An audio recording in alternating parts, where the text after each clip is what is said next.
안녕하세요. 김성천입니다. 저는 현직 교사이기도 한데요. 제가 이제 그 99년도에 가르쳤던 제자가 이제 수능 시험을 보고 나서 이제 자살을 했습니다. 이제 오빠는 공부를 되게 잘해서 명문대학을 갔는데 이 친구는 이제 그러지 못했거든요. 지방으로 가야 되는 상황이 오니까 여학생이 아파트 13층에서 이제 공부를 못해서 죄송하다라는 이제 말을 쓰고 아이가 자살을 했습니다. 그 아이의 그 죽음 앞에서 교사로서 가장 최선을 다한다라는 게 무엇일까? 한 급간이라도 높은 대학교의 아이들을 끌어올리는 것이 최선이라고 생각을 해왔었는데 그 저한테 돌아왔던 것은 결국 그 제자의 그 죽음이었습니다. 그러니까 저는 하라는 대로 최선을 다했고 열심히 했는데 그 아이의 그 죽음 앞에서 무기력한 어떤 교사의 모습을 봤던 거죠. 그리고 이제 제가 신규 교사 때 우리 교장 선생님께서 그 학생부장만 한 20년 하신 분인데 얼마나 무서우신지 몰라요. 그래갖고 막 이제 그 수업 시간에도 막 교장 선생님이 들어가시고 자네 있으면 막 때리시고 막 이제 이러신 사유사는 교장 선생님 있으시고 막 이제 이런 분이었는데 그러니까 뭐 길 가다가도 그냥 이렇게 지나가다 아이가 탁 지나갈 때 너 서 이러면 애들이 진짜 그대로 그냥 동작 그만하는 그런 어떤 분이었습니다. 한 선생님께서 직원조회 때 손 들고 일어나서 저희 학교 가뜩이나 수업하기도 싫은데 종소리가 너무 구슬프다. 이걸 좀 밝은 음악으로 좀 대체하면 어떻겠느냐라는 이야기를 했다가 그때 저는 봤거든요. 교장 선생님이 막 장 선생 앉으라고 그러면서 소리를 팍 지르는 그 공포스러운 어떤 회의 장면을 보면서 정말 학교 공간부터가 이렇게 민주적이지 않은데 어떻게 아이들에게 민주주의를 우리가 가르칠 수 있을까라는 고민들을 했었습니다. 또 제가 이제 과천에서도 근무를 했었는데 그 입시 교육열이 뜨거운 학교였죠. 근데 이제 서울대 그 프랭카드 현수막 늘 해마다 붙습니다. 서울대학교 그 합격한 학생들이 한 명씩 붙죠. 제가 그 모습을 보면서 우리 학교에 졸업한 아이들이 400명 가까이가 되는데 왜 한 명만 붙여야만 하는가라는 문제 생각이 들었어요. 교장 선생님께 이제 조용히 찾아가서 모든 학생들의 이름을 다 걸어줍시다. 제안을 드렸거든요. 근데 좀 상당히 안 좋아하시더라고요. 그래서 그러면 뭐 내일 오시면 프랭카드가 어떻게 될지 모릅니다. 이제 이런 말씀을 좀 드렸는데 다행히 이제 그걸 반영해 주셔서 전교생 학생들의 이름을 이제 좀 달기는 했었습니다.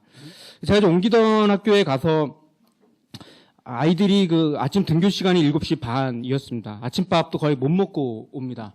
강제 보충과 야간 저학습이 너무 강력하게 돌아가서 일절 어떤 예외도 없는 그런 공간이었습니다. 제 자신도 좀 숨이 많이 막혔기 때문에 이 부분에 대해서 좀 바꿔야 되겠다라는 생각을 들고 등교 시간을 조금 늦추는 문제들과 야간 저학습과 보충 수업을 강제로 하지 말자라고 하는 거에 대해서 문제 제기를 했었는데 제가 이제 한 달 가까이를 직원조회 때 계속 문제 제기를 하면서 학운위를 동원해서 이렇게 했었지만 잘 되지 않았습니다. 그런데 한 선배 교사가 저를 그 휴게실로 부르시더니 저한테 이제 했던 말은 이제 야, 빨갱이라는 얘기를 저한테 하셨거든요. 그러니까 이제 우리 학교 분위기 잘 돌아가고 있는데 너 하나가 우리 학교의 모든 분위기를 다 망치고 있어. 이 빨갱이라는 얘기를 제가 들었던 기억이 납니다. 그게 몇 년 전입니다. 이런 상황에서 이제 교사로서 저는 상당히 이제 어떤 그 좌절감이라는 걸 많이 맛봤고요. 그래서 이런 부분들을 어떻게 좀 바꿀 수 있을까 해서 이제 참여한 게 기독교사 운동이었죠. 그게 이제 좋은 교사 운동이라고 하는 단체들을 찾아서 한 3년간 그 좋은 교사 운동 정책실장을 했었고, 지금 이제 사교육 걱정 없는 세상이라는 데를 통해서 기독교사 운동이 아닌 보편 시민 운동을 통해서 좀 더 우리 교육의 문제를 바꿔나가는 운동들을 하고 있습니다. 그러다가 이제 지금은 또 하면서 김상곤 교육감을 이제 돕고 있습니다. 그래서 지금 경기도교육청의 연구원이라는 곳에 들어가서 지금 그 정책들을 서포팅을 하고 있는 그런 가운데 있는데 이제 그런 부분들이 이제 상당한 어떤 그 공교육의 주체자로서 상당히 갑갑함이라는 거를 느끼고 있습니다. 근데 그러한 갑갑함은 저만 느끼는 것은 아니고 많은 학부모님들도 동시에 느끼고 있습니다. 여기 그 책 서문에 보시면 민들레 창간호라는 잡지가 있는데 그 창간사를 보게 되면 우리는 이제 더 이상 학교에 기대를 걸지 않을 것입니다. 학교가 바뀌기를 진정으로 바라는 만큼 우리는 학교를 대신할 수 있는 새로운 교육 환경을 만들어 가고자 합니다. 대안학교를 이제 찾으신 거죠. 공교육에 더 이상 기대할 것이 없다라고 하시면서 공교육 엑소더스 현상이 이제 일어나고 있다라고 생각을 합니다. 그래서 이제 우리 행복 지수를 보게 돼도 우리나라 그 학생들이 행복하지 않습니다. 그 OECD 국가 중에서 뭐 최하위 수준이고요. 3년째 계속 지금 최하위 수준을 갖고 있는데요. 제가 현장에서 봐도 아이들이 행복해야 할 때는 그 밥 먹으러 갈 때하고 종례할 때, 요때 이제 아주 해피해하는 것들을 볼 수 있었고요. 선생님들도 뭐 월요일날 아침에 출근할 때 보면 그렇게 기뻐하지 않거든요. 다 이렇게 우울한 모습으로 오고 있습니다. 이러한 모습이 우리나라 학생들의 그 자살이 OECD 국가 중에서도 1위인데 약 한 10대 아이들의 자살하는 숫자가 1년에 200에서 300명 가까이가 되고 있습니다. 이런 것들의 그 고통을 아이들이 많이 느끼고 있고요. 부모님들도 마찬가지죠. 월 평균 사교육비가 한 23만 원, 24만 원 정도 나오는데 고등학교 정도 되면 40만 원 정도가 나옵니다. 그러면 이게 전국 평균으로 가면 30만 원 정도가 되고 있는데 그 돈을 이렇게 보게 되면 사실상 그 부모님들이 그 노후 대비해야 할 돈이거든요. 우리나라 노후 체계가 안 돼 있기 때문에 사실 노후 대비도 안 돼 있는 상태에서 달달이 30만 원씩을 사교육비에다가 이렇게 쏟아붓고 있습니다. 근데 이 돈을 차라리 그 저축을 연금보험이라도 들어놓으면 사실은 그 노후 대비가 될 수 있는 돈이거든요. 노후 대비도 안 한 상태에서 이 돈들을 다 이렇게 사교육비에다가 때려받고 있는 그런 이제 상황인 거고, 이제 대학 갔다 그러면 이제 대박 나는 거죠. 이제 이런 어떤 상황이 오고 있는 것이죠.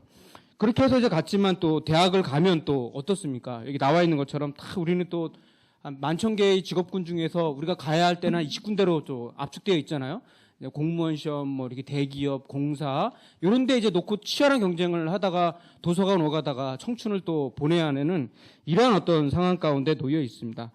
교사들은 그럼 행복하느냐? 나와 있는 것처럼 교사들도 교사 효능감이라고 하는 것들은 최하위입니다. 그러니까 교사들이 생활기록부 하나 쓸 때에도 마침표를 찍고 이런 것조차도 다 이렇게 통제를 받거든요. 감사를 받게 됩니다. 그래서 마침표를 찍네 안 찍네 그거 갖고 협의하고 있어요. 대단한 걸 하는 게 아니라 가로를 치냐 마냐 뭐 이런 거 갖고 이제 하고 있습니다. 이런 상태에서 참 고민이 많은데 역대 정부가 그동안 계속 이렇게 교육개혁을 하려고 많이 시도해 왔었지만 그렇게 뚜렷한 성과를 낸 것은 아닌 것 같습니다. 그런 상태에서 이제 이명박 정부에 들어와서 좀 여러 가지 교육 정책이 좀 시동이 되었었죠. 지금 이제 이명박 정부의 교육 정책은 이제 혹시 평준화를 넘어 다양화로라고 하는 책, 이주호 지금 장관이 국회의원 시절에 썼던 책을 보게 되면 정확하게 이제 그때의 내용들이 나옵니다. 우리나라 교육은 지나치게 이제 관료주의화 되었다라는 거죠. 그 문제의식이 있는 거고, 이 관료주의가 언제부터 온 거냐? 우리나라 고교 평준화 체제가 도입되면서 평준화가 되면은 이제 아무래도 균등한 어떤 조건, 재정 지원이라든지 시스템을 균등하게 맞춰줘야 되는데 그렇게 맞춰지는 상태에서 공립이나 사립이나 똑같이 표준화를 시킬 수밖에 없었던 거고 그것을 확인하는 과정에서 관료주의가 엄청나게 심화되어져 왔었다. 이 문제들을 해결해야 된다. 그럼 그 관료주의를 어떻게 해결할 거냐? 결국 경쟁과 효율이라고 하는 어떤 그런 관점을 가지고 이제 우리 교육의 어떤 로드맵을 걸어왔었습니다. 그 대표적인 예가 이제 자율형 사립고등학교가 되겠죠. 자율형 사립고는 아시다시피 이제 교육청으로부터의 지원, 국가로부터의 재정 지원이라는 것을 전혀 주지 않습니다. 학부모님들의 어떤 학비, 일반고의 2배 내지 3배 정도에 달하는 학비를 가지고 운영을 하되 상당히 많은 자율성을 주겠다. 그러니까 평준화에 대한 문제를 얘기하면서 자율형 사립고가 이렇게 대척점을 만든 어떤 그러한 모델이라는 것을 볼 수가 있는데요.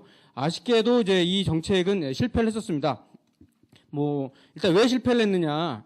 일단은 이제 철학 자체가 분명하지 않았던 거죠. 자율형 사립고등학교가 도대체 무엇을 지향하는 학교냐에 대한 것이 명확하지 않은 상태로 가다 보니까 결국 입시로 그 내용들을 다 채웠던 거죠. 생존해야 된다. 부모님으로부터 선택을 받으려면 생존해야 된다. 그 생존이라는 것은 곧 서울대학교에 몇 명을 보냈느냐로 결정되다 보니까 1학년들에다가 이제 우수한 최정예 그 교사들을 다 이렇게 배치를 시키고 입시 위주의 교육, 국영수 교육을 강화시키는 형태로 갔었습니다. 그런 상태에서 이제 그 우려했던 것처럼 이 어떤 자유를 통해서 이렇게 좋은 학교가 나왔다라고 보기가 어려운 모습이 나와졌고, 두 번째가 이제 아무래도 우수한 학생들이 비교적 몰리다 보니까 상대적으로 내신 경쟁에서 좀 불리해지는 부분들이 있었고요.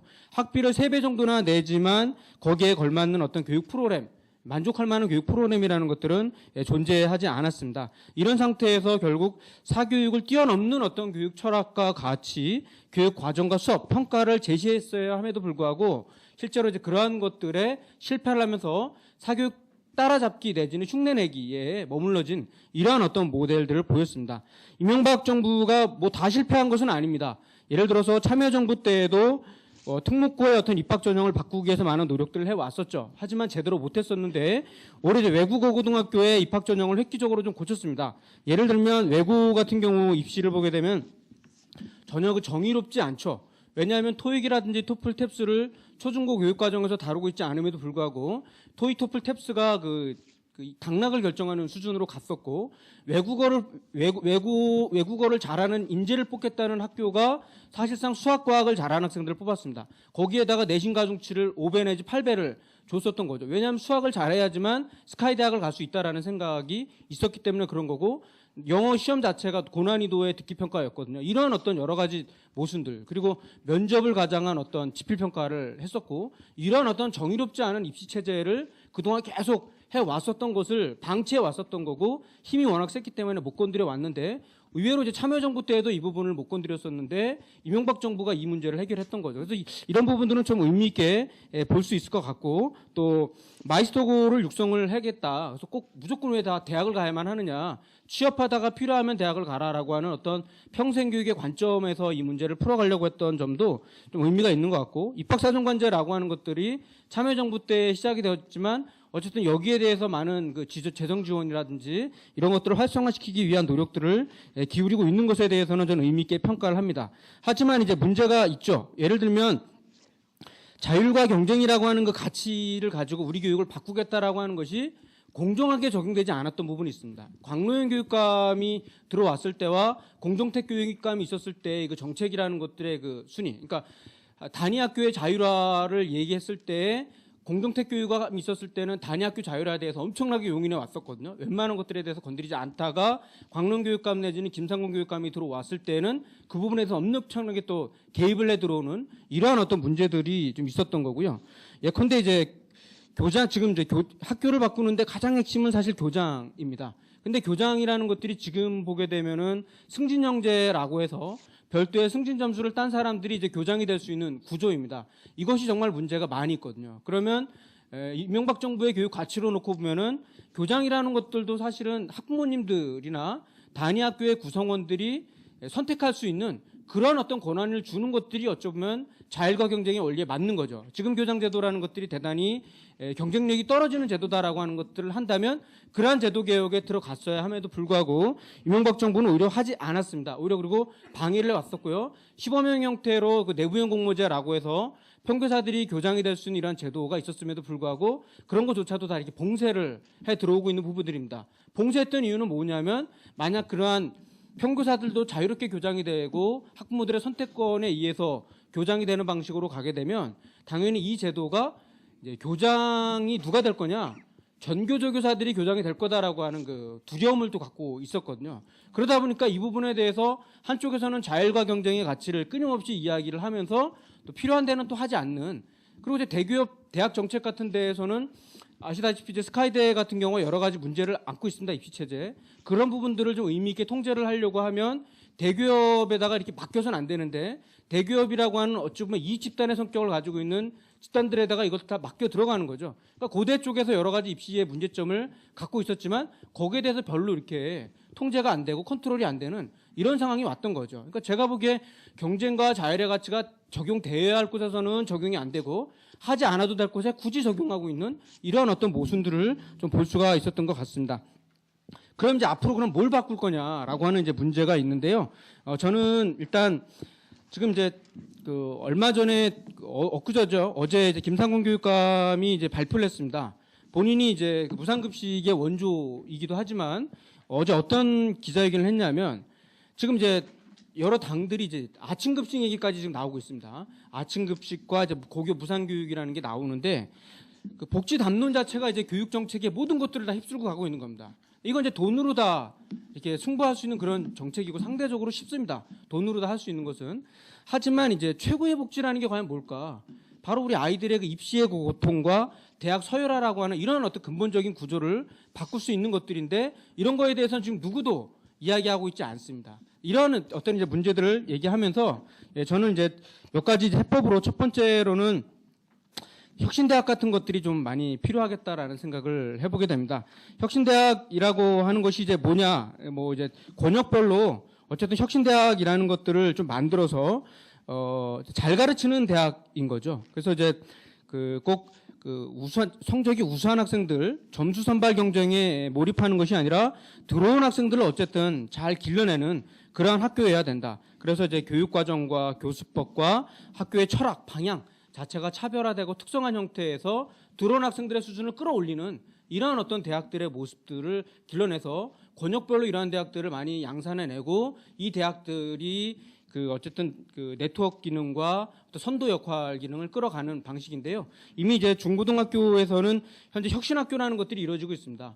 혁신학교는 선발권이 없습니다. 없지만 가지고 있는 들어온 학생들을 잘 길러내겠다라고 하는 그런 어떤 방식들로 교육 철학을 이끌어 나가고 있거든요. 이러한 어떤 성공하는 모델들이 대학교에서라고 해서 적용이 안 될 이유는 없겠다라는 것들이고요. 두 번째로는 이제 우리나라 학교 자체가 공교육 자체가 진학 패러다임에 머물러 있습니다. 이 진학 패러다임, 1, 2점 높은 아이들 한국과 높은 대학에 가려고 하는 이런 방식들을 진로 패러다임으로 이제 좀 바꿔야 되겠다라는 거죠. 그래서 우리 부모님들도 실제 이제 어린아이들에게 이제 유치원 때는 아이들 아인슈타인 우유를 먹이고 조금 크면 이제 서울 우유를 먹이죠. 서울대를 보낼까 해서. 그 다음에 이제 연세 우유를 먹이다가 안 될 것 같으니까 이제 건국 우유로 바꾸다가 막판에 이제 저지방 우유로 이제 이렇게 바꾸는 이런 상황까지 이제 오게 되는데 이러한 어떤 진로 패러다임으로부터 우리가 좀 바꿔야지 된다. 그래서 이 학교 자체가 교육과정이 인문계와 자연계 2계열이 아니라 적어도 7개 내지 12개 이상 계열로 나눌 수가 있거든요. 국영수 비중뿐만 아니라 사탐과 과탐의 영역들도 충분히 늘릴 수 있고 그 과정에서 이제 모집 단위별 특성화 전략이라고 해서 예컨대 국문과를 가야 할 학생들이 굳이 다 이렇게 수학을 할 필요가 없거든요. 패스 페일 정도로만 이제 수능이라든지 내신으로 감당하게 되고 이 친구가 신방과 쪽으로 가겠다라고 하면 사회와 관련되어 있는 여러 가지 과목들을 더 듣고 그 속에서 아이의 특성들이 드러나는 방식으로 전환돼야 되겠다. 다음에 이제 내신 체제가 아시다시피 우리나라의 평가 철학은 공정성과 변별력 중심의 입시 패러다임입니다. 근데 이 패러다임이 사실은 이제 공정한 어떤 아이들을 뽑아내는 데는 유리해 왔었고 해방 이후부터 지금까지 해왔었던 평가 철학의 근간입니다. 하지만 이제 이것 때문에 사실 우리나라 교육의 질이 저는 높지 않았다라고 보여지고요. 이 부분들을 이제 깨야 된다. 우리나라의 평가 체제 자체가 결과 중심의 체제고 양 중심이고 서열화 중심의 평가를 이제는 과정 중심과 질 중심과 피드백 중심으로 평가를 전환해야 됩니다. 이런 것들을 위해서 이제 당연히 교사들에게 많은 권한들을 줘야 되고 수능의 경우에는 저는 5등급 수준으로 가고 대신 질 높은 어떤 내신 체제를 만들어야 된다. 근데 이렇게 되면 이제 교사들의 전문성이 떨어지는데 이게 과연 가능할 거냐라는 질문도 가능한데 저는 이런 어떤 현재와 같은 수능 체제에 종속되어 있는 교육 과정의 모델이 있는 한 교사들의 전문성은 높지도 않은 거고 현재와 같은 어떤 평가 체제가 교사들의 전문성을 굳이 요구하고 있는 것들도 아닌 거죠. 오히려 좀 교육 과정과 수업과 평가를 마음껏 기획할 수 있는 그러한 어떤 권한들을 주고 교사들의 어떤 전문성을 높이는 이러한 어떤 시스템들을 앞으로 모색해야 되겠다라는 것이고요. 무학년 이제 학점제와 같은 방식들은 이미 선진국에서도 많이 하고 있습니다. 그래서 이제 이러한 어떤 형태, 대학교에서 필요한 어떤 과목들을 들을 수 있는 방식인 건데, 지금 이제 이것들을 안 하는 이유는 교과교실제를, 이러한 어떤 무학년 학점제를 한다라는 것은 다양한 과목들을 개설을 해 놔야지 되는 건데, 그렇게 하지 않는 이유는 뭐냐면, 이제 그것이 이제 수능에 도움이 안 되는데, 굳이 수능에도 도움이 안 되는 그런 거기다가 뮤지컬을 원하는 학생이 있다고 해서 뮤지컬이라는 과목을 만들어주고 신방과를 가겠다고 해서 뭐 영화 제작이라는 과목을 만들어준다라는 것을 하지 않을 거란 말이죠. 이런 맥락에서 이제 이 부분들을 깨줘야지만 사실 이제 단위학교 내에서 다양한 교과목들이 개설이 되는 거죠. 이후고등학교 같은 경우에는 아예 이제 농사라는 과목이 있습니다. 또 철학이라는 과목이 있을 수도 있거든요. 근데 국제학이라는 과목, 인류학이라는 과목들이 있을 수도 있는 거죠. 이런 어떤 여러 가지 과목들이 들어가야 될 것 같고요. 그다음에 이제 마지막으로 교장 공모제가 좀 확산이 될 필요가 있습니다. 지금 학교가 결국 교장이 핵심인데 교장 자체가 지금 문제가 상당히 많이 있습니다. 저는 그렇다고 해서 기존에 기득권이 있는 분들까지도 다 깰 수는 없기 때문에 제도와 제도 간의 경쟁을 해야 된다. 그러니까 승진형으로 올라오는 교장들도 있고 또 이제 교장 자격증을 가지고 있는 분들 간의 공모제를 하는 방식들, 그리고 그 교사가 아니더라도 어떤 특정 분야의 전문가가 있는 분들이 또 교장이 될 수도 있겠죠. 그리고 또 평교사 같은 사람들도 교장이 될 수 있는 어떤 것이 있어서 공모가 내면 어떤 자기 운영 계획서와 학교 비전 철학들을 내고 그 철학들을 누가 심사하냐면 단위 학교의 이제 주체들이 심사를 하는 거죠. 그 심사를 해가지고 이제 교장을 선발을 해서 이 사람이 잘하면 뭐 4년 더 가는 거고 그렇지 못하면 이제 다시 평교사로 내려가거나 거기서 관두는 이런 어떤 여러 가지 형태로 가야지 되는데 기득권의 문제만 깨면 이런 것들은 얼마든지 가능하다. 가장 쉽게 학교를 바꿀 수 있는 전략인데 이것이 이제 상당히 많이 좌절되어져 있다라는 생각이 있고요. 또 학교를 가보게 되면 지금 복수교감들이 있습니다. 저는 지금 사범대나 교대를 나와서 놀고 있는 이제 진입이 안 되는 이런 경우가 많이 있는데 이 복수교감제가 굳이 필요 없거든요. 교감 하나만 있어도 되고 작은 학교들은 굳이 교감들이 필요 없습니다. 그렇게 교감을 날리고 대신 교감 하나면은 그 신규 교사 2명 정도를 더 채용할 수가 있거든요. 그런 어떤 형태로 가게 되면은 800명 정도의 인건비가 절약되는데 이 정도면은 약 한 1600명 정도의 그 신규 임용이 채용이 얼마든지 가능하거든요. 이런 어떤 형태로 가고 국가직 교사들을 앞으로 지방직으로 전환을 해서 좀 더 이 부분에 대한 유연화된 전략들이 필요하겠다라는 생각을 해보게 됩니다. 결론을 말씀드리면 어느 유치원의 어린아이가 이제 초콜릿을 먹고 있는데 옆에 있는 아이 엄마가 말하죠. 저 이 초콜릿 친구랑 나눠 먹을래? 그랬더니 아이가 말하죠. 싫어. 왜 친구에게 나눠주면 좋잖아. 그랬더니 저 초콜릿을 주면 저 친구 이빨이 썩잖아라고 말을 하거든요. 근데 그 이유는 핑계죠, 사실은. 본인이 먹고 싶은데 핑계를 대고 있는 건데요. 저는 우리나라 그 교육의 문제들이 상당히 복잡하고 어렵습니다. 욕망의 문제와 기득권의 문제가 있기 때문에 그렇습니다. 사학재단의 기득권이 있습니다. 소위 명문대학교의 그 기득권이 있습니다. 교과부와 교육청의 기득권이 있고요. 강남과 그 특목고의 기득권, 교장과 교감의 기득권이 있고 교사 역시 그 기득권으로부터 자유롭지 못하다고 생각을 합니다. 저는 이 부분에 대해서 이제 포장하지 말고 진짜 아이들을 위한 이익이라고 한다면 그것들을 기꺼이 내려놓는 어떤 그런 마음들이 있어야 되는 거고 그것도 많이 가지고 있는 주체들부터 내려놓는 이러한 어떤 방식들로 들어가야 되지 않겠는가라는 생각을 하면서 일단 마치겠습니다. 감사합니다.